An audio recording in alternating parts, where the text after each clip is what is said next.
Les saluda en nombre de Iglesia Luterana Cristo, vuestro servidor, Andrés Martín Arrizaga, desde Temuco, Chile. Conociendo nuestro pasado para afrontar nuestro futuro. Hemos estado hablando en sesiones anteriores de la cruel persecución y los orígenes del cristianismo en sus primeros 3 siglos. La última de las más feroces persecuciones se llevó por orden del emperador romano Diocleciano, que, insisto, no solo continuó, sino que aumentó la cruel persecución en contra de todos nuestros antepasados en la fe.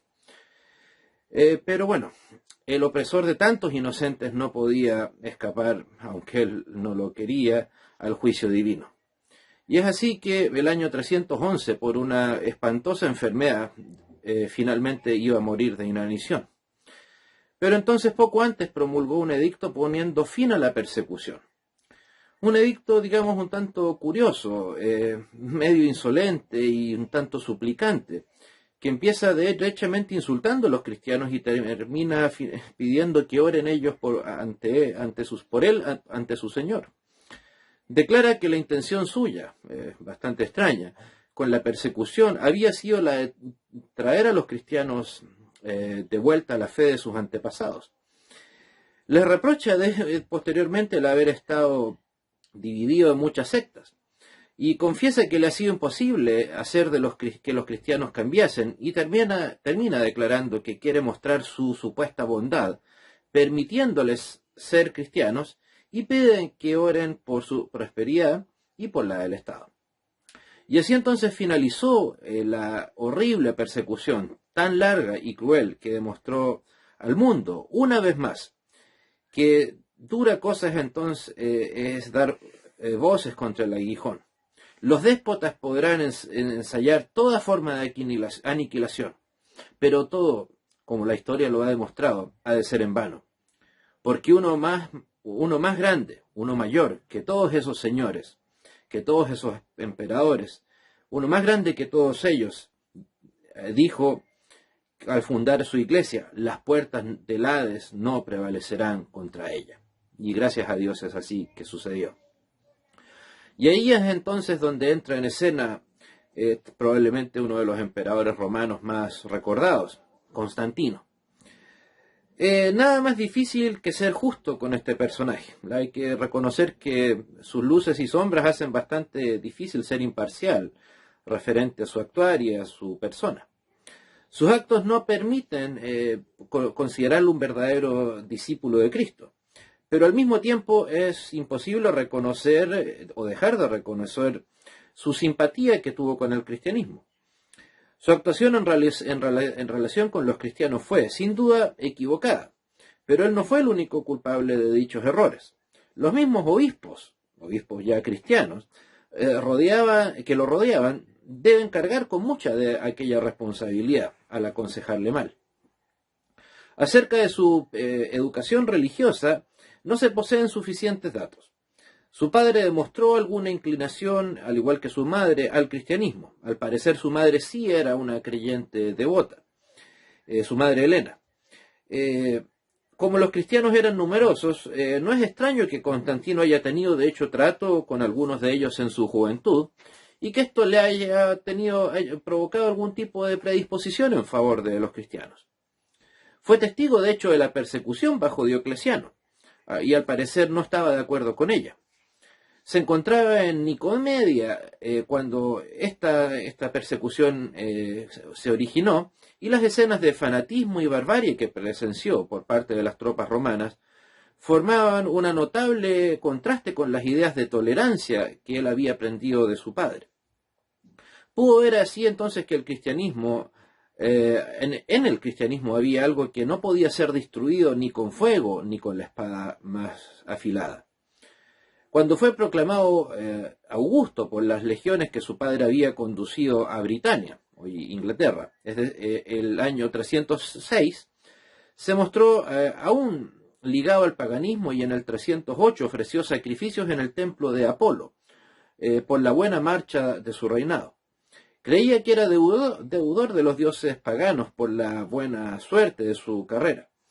Solo después de sus victorias contra Magencia, en que hace sus primeras declaraciones públicas en favor del cristianismo, en el 312, cuando llega a ser el único emperador de Occidente. Las circunstancias que produjeron este cambio en la conducta de Constantino tienen como única explicación lo que se llama la historia de la visión de la cruz, aunque en realidad más de historia suele llamarse la leyenda. Daremos el relato como ha sido transmitido a la posteridad por Eusebio, quien dice que se lo relató el mismo Constantino, asegurándole con juramento que todo lo que decía era la pura verdad. Y sin dar luces a favor de Constantino, hay que reconocer que en aquella época jurar era algo bastante extraño y solamente se hacía si era muy raro que alguien se atreviese a mentir bajo juramento. Aquí el relato. Cuando Magencio estaba haciendo sus preparativos para entrar en campaña y se encomendaba a los dioses de su predilección, observando escrupulosamente las ceremonias paganas, Constantino se puso a pensar en la necesidad que tenía de no confiar únicamente en la fuerza de sus armas y de sus soldados. Los fracasos de los últimos emperadores disminuían su confianza en el poder protector de los dioses romanos y vacilaba respecto de la actitud que tenía que asumir respecto de eso. El ejemplo de su padre, quien creía que un solo Dios omnipotente, en un solo Dios omnipotente, le recordó que no debía confiar entonces en ningún otro. Se dirigió, por lo tanto, a ese Dios, pidiéndole que se le revelase y que le diese la victoria en la próxima batalla que estaba por librar. Mientras estaba ya orando, vio, arriba en los cielos, una cruz refulgente y debajo de ella la inscripción Tontonica. Se dice que la visión fue vista por todo el ejército que se dirigía a la actual Italia y que todos se llenaron de asombro. Probablemente la inscripción fue vista en el idioma del emperador, en latín, in hoc signo vinces, lo que significa con este signo vencerás. Mientras que Constantino estaba pensando en esta visión, Cristo le apareció en sueños, o eso contaba él, con el mismo símbolo que había visto en el cielo, y le dijo que formase una bandera según ese modelo, para usarla como protección contra los enemigos. Esto dio origen al estandarte que está suspendido con una cruz y que lleva la X como monograma de Cristo. Después de esta visión, Constantino hizo llamar a varios maestros cristianos, o pretendidos al menos, a quienes preguntó acerca de sus creencias y de la significación del símbolo que se le había supuestamente aparecido. La visión puede ser muy bien el fruto de una mente exaltada que tenía Constantino y la exageración que siempre sigue a los hechos que suceden de esta naturaleza. Y pudo añadir que todo el ejército la vio. El sueño en el cual él vio a Cristo también pudo haber sido cierto. No hay que deducir que se tratase de una aparición real de Cristo, sino solamente un sueño como el que cualquiera de nosotros puede tener. El príncipe de la paz, diseñando un estandarte de guerra, es una idea que tal vez pudo haber pasado por la mente de Constantino u otro militar entusiasta, pero por supuesto no está en las ideas del príncipe de paz, de Cristo, que su imagen sea usada para un estandarte de guerra. Desde entonces la cruz comenzó a ser una especie de amuleto de la suerte, tanto para los militares como para los civiles. La confianza en el Cristo de la cruz fue lamentablemente sustituida por la confianza en la cruz material. Esta llegó a ser una verdadera superstición que repugna la espiritualidad de las ideas cristianas. En el foro fue levantada la estatua del emperador sosteniendo una cruz con la inscripción: por medio de esta señal saludable, el verdadero símbolo del valor, liberté a vuestra ciudad del yugo del tirano. En el año 313 se promulgó en la ciudad italiana de Milán el edicto por medio del cual se concedía la libertad de profesar el cristianismo. Al mismo tiempo se concedía este derecho a todas las demás religiones. En ese sentido, siempre los cristianos, que algo hemos estudiado de historia, asumimos el 313 como una gran victoria del cristianismo. Pero no, en realidad fue una victoria para todas las creencias. No es que solo el cristianismo haya sido autorizado. De este edicto data lo que se llama, o mal llama, la paz de la Iglesia. También, de hecho, se ordenaba que las propiedades de los cristianos que habían sido confiscadas durante las persecuciones, especialmente de Diocleciano, fueran devueltas a sus dueños, indemnizando los perjuicios que sufriesen los que habían adquirido esas propiedades. Desde que Constantino tomó esta actitud con los cristianos, aumentó considerable el número de los que abandonaban el paganismo. Las iglesias se hicieron cada vez, lamentablemente, más relativistas. Por ejemplo, no se exigía para ingresar a ellas pruebas de una genuina conversión, y todo se reducía a una mera profesión externa, una especie de juramento verbal. Las costumbres simples que habían caracterizado a los cristianos empezaron lamentablemente a desaparecer. Entró el lujo, la pompa, la ceremonia en las iglesias, y el espíritu ceremonial se manifestó cada vez más profundo, pero sin duda un espíritu ceremonial vacío, sin un verdadero significado cristiano dentro de él. Constantino se rodeó de consejeros que supuestamente profesaban el cristianismo, pero que habían perdido o nunca conocido la piedad cristiana verdadera. Otros que en días de prueba se habían mantenido cerca del Señor, al verse favorecidos por el emperador, se hicieron paganos, perdiendo toda influencia espiritual. Los altos cargos en el palacio imperial fueron confiados a cristianos, como llamaríamos hoy en día, nominales, observantes, y estos favores contribuían a que la iglesia se llenase entonces, como era esperable, de hipócritas, que veían en profesar el cristianismo un medio fácil de alcanzar cargos públicos. Los obispos y los demás dirigentes del cristianismo, lejos de impedir estas manifestaciones de hipocresía, parece que se hallaban muy contentos, satisfechos con este nuevo rumbo que tomaban las cosas. No obstante, Constantino no había renunciado al paganismo, en cuyos actos participó por varios años más, después del edicto de Milán incluso. Nunca abandonó el título de Pontificex Maximus del paganismo, y en muchos de sus actos demuestra inclinación a la superstición que por otra parte supuestamente se esmeraba en destruir. La destrucción de templos paganos y los favores evidentes acordados a los cristianos en nada contribuían en favor del verdadero carácter cristiano del pueblo. Los que eran paganos de convicción seguían siéndolo, de hecho, más paganos todavía. Otros caían en un completo escepticismo, y los que venían a aumentar las filas de los cristianos no traían la base de la conversión, que solo puede hacer eficaz la profesión de un credo que impide a sus adeptos una vida santa o que pide a sus adeptos una vida santa y ejemplar. Una medida que tuvo grandes consecuencias en la futura historia del cristianismo fue la fundación de la ciudad de Constantinopla, ciudad que permaneció en manos del mundo, llamémoslo así, cristiano hasta el año 1453.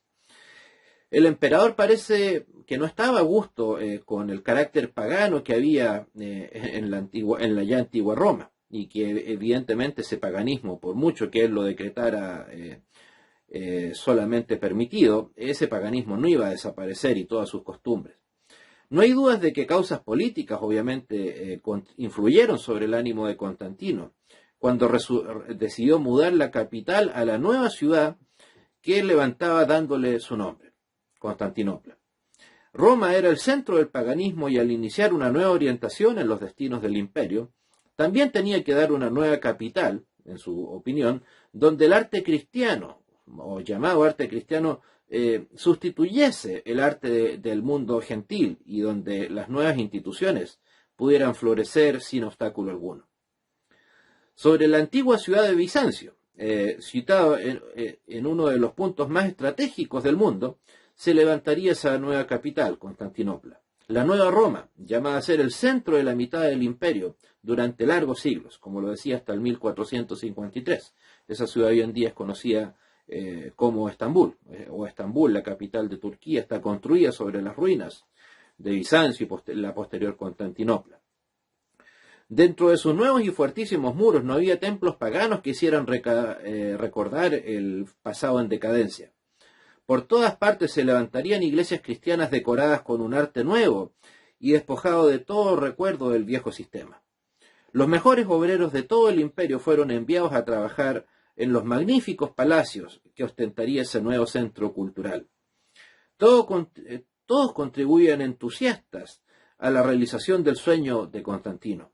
Las ciudades de Grecia eran despojadas de las mejores obras de arte, que eran llevadas para contribuir al embellecimiento de la nueva Constantinopla. De hecho, eso alejó a muchos cristianos, a muchas personas, para que se acercaran al cristianismo, pues decían, bueno, ¿cómo me voy a unir a una fe que está destruyendo la belleza de nuestras ciudades? Y eso entonces al final terminó siendo más un perjuicio que un beneficio para el cristianismo. En el año 321, Constantino publicó el siguiente edicto relacionado con el descanso dominical, que los cristianos observaban ya obviamente desde los tiempos de los apóstoles. Este decreto fue dado con el objeto de favorecer a los cristianos, haciéndole más fácil la observancia del culto del día dominical. Es sabido que les era sumamente dificultoso en las ciudades consagrar este día a cosas netamente espirituales, viviendo en una sociedad que no tenía esa misma costumbre. Constantino, al implantar el reposo semanal, no lo hizo, por cierto, en un sentido rigurosamente cristiano ni religioso. Ordenaba el descanso, pero no como acto devocional, como usted o como yo, de modo que su observancia no implicaban una conformidad, un acuerdo con el cristianismo. Constantino, sin hacer del cristianismo la religión oficial del Estado, dispuso de fondos públicos para favorecer al ya apareciente clero, sentando así la horrible base de lo que llegó a ser la unión entre la Iglesia y el Estado. Error funesto, que causó grandes e incalculables prejuicios tanto a la religión como al poder civil. Las iglesias entonces dejan de depender de la protección de su Señor celestial, para depender ahora de la protección del Señor del imperio, en este caso el emperador de turno. Ya su fuerza no está en el testimonio de sus mártires, de sus miles, de cientos de mártires, que murieron heroicamente en las arenas del anfiteatro. Su gloria ya no sería la cruz en la cual estuvo nuestro Salvador. La correcta idea neotestamentaria de la Iglesia comienza ahora entonces a desaparecer. Ya no se habla, sino en muy raros casos, de las iglesias refiriéndose a las congregaciones locales que mantenían el culto cristiano. El espíritu clerical, que desde hace tiempo había empezado a ganar terreno en las iglesias matando a la gran verdad bíblica del sacerdocio universal y espiritual de los creyentes, pudo sentarse en su poco envidiable trono cuando Constantino empezó a conceder privilegios, él, siendo ni siquiera creyente, a los obispos y demás personas que ocupaban puestos en relación con la obra cristiana. A pesar de las catacumbas, al pasar de las catacumbas al trono, dejaron sepultados en el olvido la fe, el amor y todas las virtudes que dieron forma al carácter del cristiano. Pareciera, por ejemplo, obviamente extraño que el emperador, que participaba desde el edicto en todos los actos de la actividad eclesiástica, que trataba con los obispos, que convocaba concilios y prácticamente había tomado la dirección de la iglesia, que aún no hubiese sido él bautizado. Y de hecho no lo fue hasta los últimos días de su vida, literalmente. Ya tenía 64 años de edad y hasta entonces había gozado de una muy buena salud física. Pero ahora ya comenzó a sentir que sus fuerzas flaqueaban. Dejó entonces Constantinopla y se retiró a la ciudad de Helenópolis, recientemente fundada, para disfrutar allí de la suave temperatura de la primavera, tan deliciosa bajo ese hermoso cielo. Cuando se sintió mal, recién ahí acudió a la iglesia del lugar e hizo la confesión de fe necesaria para entrar a ser considerado un catecúmeno. De ahí pasó a residir en el castillo cerca de Nicomedia, y ahí llamó a un grupo de obispos y rodeado de ellos fue bautizado por Eusebio, obispo de Nicomedia. Esto tuvo lugar poco antes de su muerte, ocurrida en el 337. Obviamente no sabemos, ni vamos a saber nunca, la certeza o la convicción de su deseo del bautismo, y si es que haya habido realmente en él una verdadera conversión. Pero la pregunta, claro está, ¿por qué Constantino dejó el bautismo para los últimos años de su vida? Porque él ya conocía del bautismo, conocía de la iglesia, ya permitía que su existencia fuera legal? Bueno, al respecto hay dos teorías, las dos igualmente creíbles. En primer lugar, que él, en vista de anhelar recibir el perdón de los pecados por medio del bautismo, quería esperar hasta el último momento posible para que todos, y sin excepción alguna, todos sus pecados fueran limpiados, que con toda seguridad eran muchísimos. Y así entonces, insisto, esperar el máximo de tiempo posible para que no haya algún pecado que no haya alcanzado a ser perdonado. Y es lo cual demuestra que en realidad, si ese fue el motivo, su conversión no era tan sincera, porque no se habla de que haya habido en él un arrepentimiento por dichos pecados. Y bueno, también la otra, que también sí es un poco más complicada de comprobar, es que al parecer él también tenía el deseo de ser bautizado en el río Jordán, como una muestra tal vez de aliento a los nuevos fieles que ahora se adherían al cristianismo. Sin embargo, es cierto, con la muerte de Diocleciano, se terminaron las feroces persecuciones. Aún así, la legalización y posteriormente la oficialización del cristianismo como la religión del Estado romano fue el peor daño que se le pudo haber hecho al cristianismo bíblico. Ni el imperio, y a su vez al imperio romano. El imperio romano no estaba preparado para recibir una religión de amor y de paz. Una religión basada en la muerte de un inocente y que perdonaba los pecados de todo el mundo. Así como también el cristianismo no estaba preparado para ser parte de un imperio que había crecido a punta de espada, de lanza y de invasiones de un país tras otro. Una unión que lamentablemente no dejó absolutamente nada bueno y que no fue reflotado sino recién, hasta cuando la reforma encabezada por Martín Lutero tuvo su origen en el siglo XVI.